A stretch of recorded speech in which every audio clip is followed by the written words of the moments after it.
ചാരിറ്റിയുടെ പേരിൽ വീടുകൾ കയറി പണം പിരിക്കുന്ന പ്രവണത സമീപകാലത്ത് ഏറെ വർദ്ധിച്ചിട്ടുണ്ട്. പലരും ഇതിനായി വേതനവും കമ്മീഷനും ഒക്കെ കൊടുത്താണ് ആളുകളെ നിയോഗിക്കുന്നത്. ഇതിൽ ചിലരെങ്കിലും ക്രിമിനൽ ചിന്താഗതിക്കാരാണ്. കാസർഗോഡ് ട്രസ്റ്റിന്റെ പേരിൽ പിരിവിനെന്ന് പറഞ്ഞ് വീട്ടിലെത്തിയ 59-കാരൻ 9 വയസ്സുകാരിയെ പീഡിപ്പിക്കാൻ ശ്രമിച്ചു. നടുക്കമുണ്ടാക്കുന്ന സംഭവത്തിൽ കൊടക്കാട് വെള്ളച്ചാലിലെ CP ഖാലിദ് അറസ്റ്റിലായി.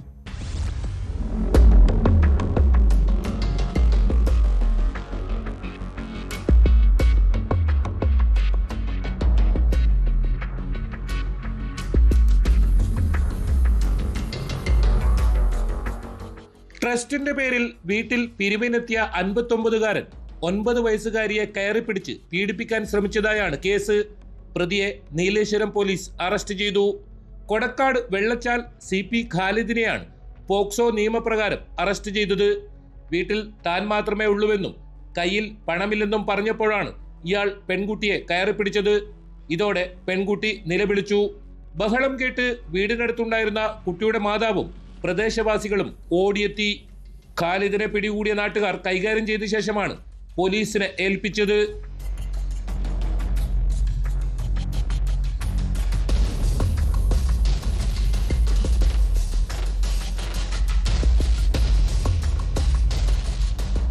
മലപ്പുറത്തെ ട്രസ്റ്റിന്റെ പേരിൽ സംഭാവന ചോദിച്ചെത്തിയതായിരുന്നു പ്രതി.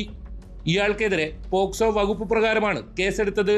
ഹോസ്ദുർഗ് ജുഡീഷ്യൽ 1-ാം ക്ലാസ് മജിസ്ട്രേറ്റ് കോടതിയിൽ ഹാജരാക്കിയ പ്രതിയെ 14 ദിവസത്തേക്ക് റിമാൻഡ് ചെയ്തു.